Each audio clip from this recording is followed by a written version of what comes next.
N'attendez pas que le gouvernement ou la CNDH que je dénonce, elle-même que je dénonce là, va sortir des communiqués pour me protéger. Le ministre, je le dénonce aussi parce qu'il laisse les magistrats en toute liberté, qui ne sont pas sanctionnés, en toute impunité. N'attendez pas que le ministre togolais de la justice puisse faire un communiqué. J'ai déposé des plaintes contre un colonel, contre un commissaire, devant le ministre de la justice, de la sécurité. N'attendez pas que ce que je dénonce là fasse une sortie pour moi. J'ai dit qu'on ne va pas finir l'émission sans parler des peuples et des avocats. N'oubliez pas ça, surtout, c'est très important pour moi. Merci beaucoup, monsieur Machi. Peut-être une dernière question avant de clôturer cette émission. Je constate que... Pas avant de clôturer, avant de revenir sur les avocats et les peuples. C'est très important. Ah, vous voulez revenir sur un aspect? Allez-y, faites-le maintenant. Oui. Vous vouliez soulever un sujet. Donc, après poser votre question, je voudrais soulever quelque chose, premièrement sur le comportement des avocats togolais. Lorsque les droits de l'homme sont violés à outrance, normalement le barreau doit sortir un communiqué. Et si ça persiste, le barreau sort un communiqué. Lorsque les avocats font des recours, par exemple, quelqu'un est détenu abusivement, il prend un avocat, tu le payes cher. Et à la fin, malgré que ton avocat est venu, tu es condamné abusivement, les avocats devraient sortir tout ça là et faire des communiqués et pour dénoncer l'attitude des magistrats. Ça aiderait beaucoup plus. Parce que eux, ils sont c'est un barreau, c'est une organisation. Et lorsqu'une organisation de telle envergure parle, on écoute. Ils peuvent même gréver. Les avocats peuvent faire des grèves pour dire que nous défendons nos clients, malgré qu'ils ont raison, ils sont condamnés. Si c'est la justice qui ne veut pas de nous, on va arrêter de travailler. Les avocats ont le droit de le faire. En France, on en a vu plusieurs fois. Les avocats sont devenus des complices de ces magistrats véreux-là. Ils abusent de droit. Ils arrêtent des gens abusivement. L'avocat est pris. Le gars n'est pas relâché. L'avocat devant le droit, le juge dit ce qu'il veut. Et le baron n'a jamais fait de communiqué. Le baron n'a jamais grévé. L'avocat est pris au pied, il est foulé, il n'est pas considéré au Togo. On s'en fout de si tu as pris un avocat ou pas. On s'en fout. Et les avocats devraient donc dénoncer ça. Ou gréver pendant une semaine. Ou 2 semaines. Pour bloquer l'activité des tribunaux. Et comme ça, ils vont dénoncer le comportement des magistrats. Que les magistrats doivent arrêter pour qu'eux ne continuent pas à plaider. Mais ils sont restés silencieux. Pourtant, ils payent l'argent chez leurs clients. Parfois des sommes colossaux. Il y a un dossier qu'on m'a confié à Palimé. Il y avait un avocat qui a pris 1 900 000. Je vais essayer de donner son nom. Et le gars l'appelle, il l'écrit, il ne prend pas le gars d'intention. Ça fait que ses parents m'ont sollicité pour que je puisse écrire un mémoire. J'ai écrit récemment un mémoire, l'autre est parti après un avocat et on continue le dossier aujourd'hui. C'est moi qui ai écrit pour lui. 1 900 000 dans ce pays-là, comprend un peu. Qui n'est même pas auteur du vol. Il paraît que c'est une usine qui a ramassé les bœufs la nuit. On sait, on a donné le nom de l'huissier, on a trouvé quelques bœufs chez lui. Mais on ne veut pas poursuivre l'huissier en question. Mais on prend maintenant le peul qui a été victime du vol, on l'enferme. Parce que c'était un peul.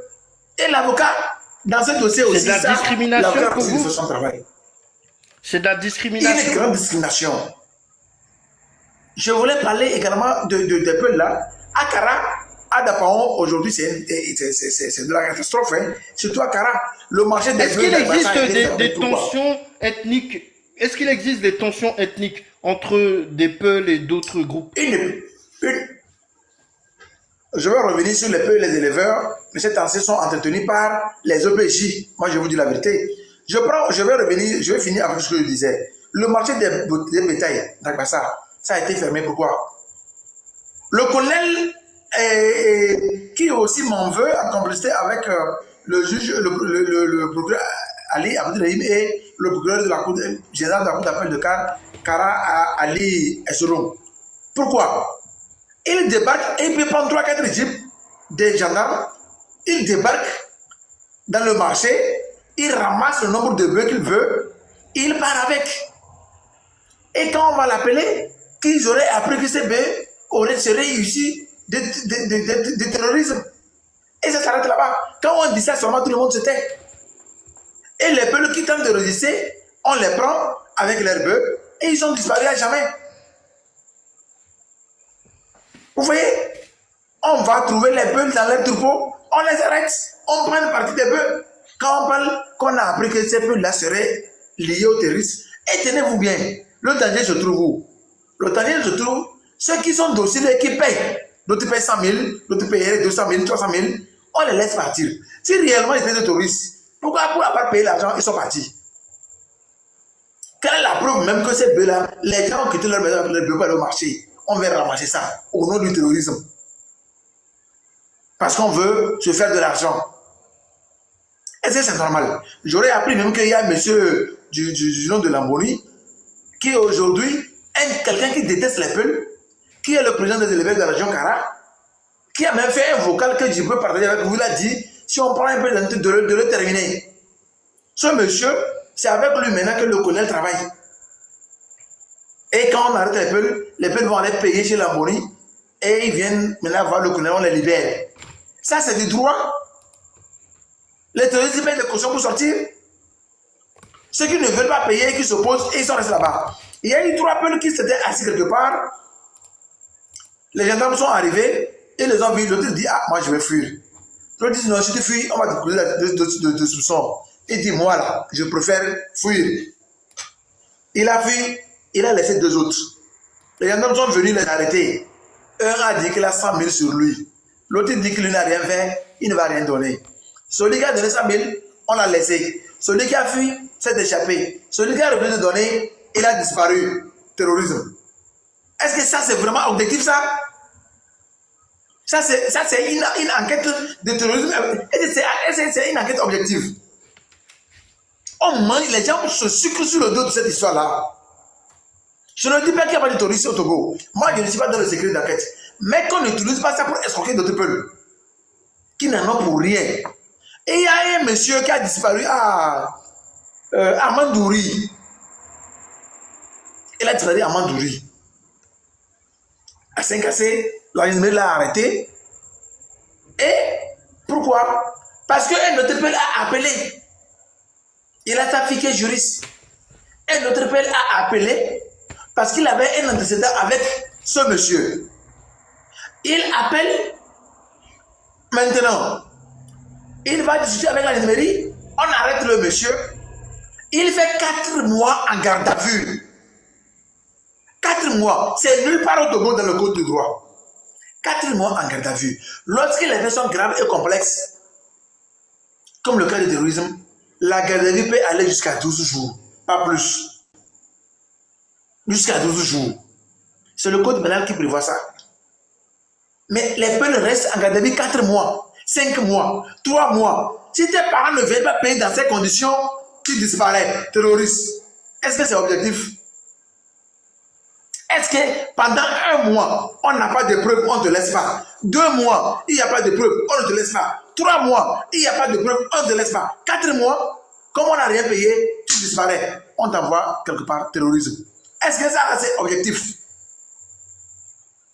Il était terrorisé de preuves. Pourquoi il dure en garde à vue pendant 4 mois? Pourquoi cette durée de garde à vue? C'est là le problème. Donc, il y a de la violation. Je reviens sur votre question, à savoir si les peuples ne sont pas en conflit avec d'autres. Oui, naturellement, c'est partout. Conflit entre éleveurs et agriculteurs. Mais d'autres ont trouvé des solutions ailleurs, comme le Bénin. Avec Iptalon, on a trouvé des solutions. Il a créé les zones de pâturage, les zones d'agriculture, et personne ne doit aller dans la zone de l'autre. J'ai vu, il y avait entendu des vidéos qui montaient les peuples, qui encadraient les bœufs, qui broutaient le maïs qui était à floraison. Certains ont interprété ça que les peuples ont fait quoi? Non. C'était pour sanctionner les agriculteurs qui avaient la sonde oreille qui est partie cultiver dans la zone de pâturage. On les a laissés. Quand ça commence à fleurir, on a laissé détruire. Pour que désormais, d'abord ils ont perdu leur engrais, leur labour et tout, pour que désormais ils ne le fassent pas. Et quand l'éleveur aussi va dans la zone où il y a l'agriculture, on fait l'agriculture, il dévaste, il est sévèrement sanctionné. Mais au Togo, ce n'est pas le cas. On se sucre toujours derrière les peuples. Qui a conflit entre peuples, agriculteurs, celui qui a provoqué, c'est le peuple. Qui est allé vers qui? C'est le peuple. Alors que les gens ne sont pas départagés. Les champs ne sont pas Non seulement les zones ne sont pas clôturées et encadrées, les champs ne sont pas clôturés. Parfois, tu es en pleine brousse, tu penses que tu es loin, il y a quelqu'un qui fait un petit champ de manioc là-bas, tu ne tombes pas en hasard dessus. Tu vois, il faut qu'on encadre l'agriculture au même moment qu'on encadre l'élevage. Autre chose, les peuples n'ont pas de communicants. J'ai vu le Rabia qui a fait une vidéo pour demander de chasser les peuples du Togo. Moi, je suis togolais à 100%, mais je suis peul. Et donc, cette prise de position contre les peuples au Togo, c'est trop. Et c'est ce qui a occasionné cette escroquerie des OPJ sur les peuples se cachant derrière le terrorisme parce qu'on sait que personne ne viendra les défendre. On sait ça. Et il y a eu un problème il y a un peuple qui était en train de au pâturage. Une dame, c'est habilitable. Une dame est partie, il n'était pas dans le champ, hein, dire à un vieux que c'est comme ça, un peuple a mis les bœufs dans son champ, il n'a qu'à rester là-bas. Il prend coupe court, il veut m'acheter le peuple, alors que les bœufs n'étaient pas dans le champ. Le peuple tenait un bâton, il s'est défendu avec le bâton, malheureusement le vieux a rendu l'âme. Le procureur l'a pris, on l'a gardé, maintenant il a expliqué les faits, on a interpellé la dame, elle a dit c'est vrai, on dit ah donc c'est à légitime défense. Et puis mieux, celui qui le pouvait tenir pour coupe, lui ne tenait qu'un bâton. Mais malgré ça, je crois qu'ils ont payé plus de 1 200 000. Alors qu'en cas de légitime défense, le peuple ne devrait pas payer quelque chose. Mais on l'a fait payer 1 200 000 à la famille de la victime. Mais les gens sont sortis crier qu'il ne fallait pas libérer le peuple, alors qu'il avait raison.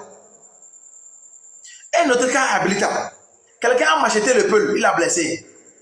C'est une tentative d'assassinat. Il est parti par le coucou chez lui, aller macheter le gars, qui n'a rien fait. Les peuples n'étaient pas dans le champ. Toujours habilitable. Le procureur s'est saisi du dossier, il a arrêté le monsieur, il l'a enfermé, celui qui a macheté le peuple, j'ai les photos, hein. Quand il l'a enfermé, les parents ont fait les démarches, le procureur l'a libéré. Si c'était un peuple, on n'allait pas le libérer. Quand on dit que les peuples payent, c'est un faux problème, hein. C'était un peuple là, il n'allait pas être traité de terrorisme. Et quand le peuple, on a libéré le monsieur, il prend son téléphone, il appelle le ministère de l'Agriculture à Lomé. Il dit que c'est comme ça, le peuple a brouté son champ et lui l'a porté plainte et c'est lui qui est allé en prison. Le ministère a délégué les gens. Une délégation a quitté Lomé pour se rendre habilitable. Et quand la délégation est allée, on a rencontré le greffier, on a rencontré le chef d'agriculture, on se rend compte que, sans même aller vers le procureur, hein, on se rend compte qu'il a menti et que c'est lui plutôt que le procureur a aidé en le libérant. Il attendait quoi? Malgré qu'il a macheté le peuple, qu'on le condamne. Je peux vous donner plusieurs cas comme ça. Il y a trop cette histoire de ne pas chercher à savoir qui a raison, qui n'a pas raison. Une fois qu'il y a peuple, on veut qu'on dise qui n'a pas raison. Il y avait un jeune qu'on avait, un jeune agriculteur. Il faisait des vidéos pour dire que Makou, les peuples l'ont tué, les peuples ont fait quoi, ces gens sont finis. Alors qu'il faisait les vidéos là dans la brousse.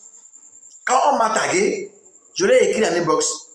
Vois-moi une vidéo où on a brouté ton champ, où les bleus sont en train de brouter, et je vais agir pour toi. Je vais t'écrire la plainte. Il m'a bloqué. Donc les gens fabriquent des histoires comme ça pour monter les autres. Je ne dédonne pas les peuples. Aucune communauté n'est propre à 100%. Aucune au monde. La preuve, les prisons togolaises ne sont pas remplies uniquement des peuples. Donc aucune communauté n'est propre. Je ne dédonne pas les peuples. Mais je dis que la justice devait être équitable également pour eux. C'est tout ce que je demande. La justice devrait être équitable aussi pour le cas des peuples.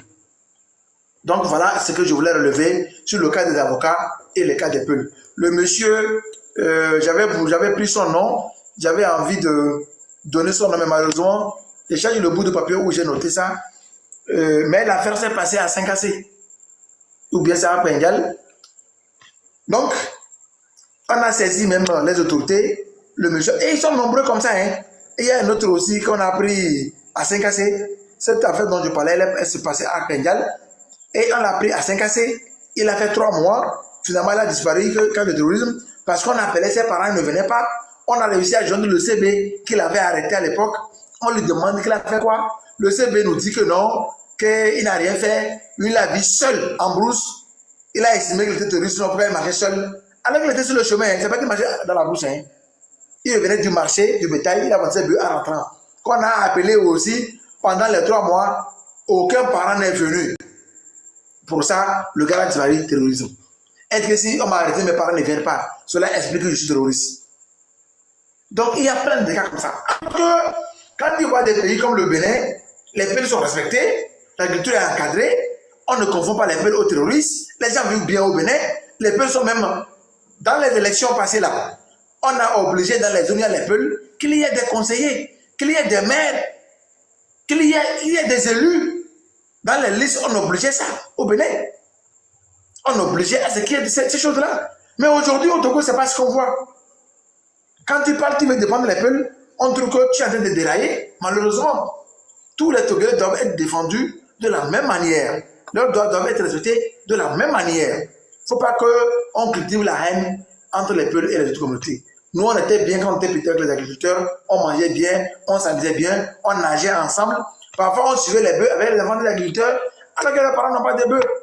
Donc, on ne vient pas diaboliser les autres juste pour des fins politiques. Parce qu'on a comme l'impression que quand on accuse toujours les peuples là, on aura peut-être l'électorat. Excusez-moi, je ne veux pas aller en politique, mais on a comme l'impression que c'est ça, à ça qu'on joue.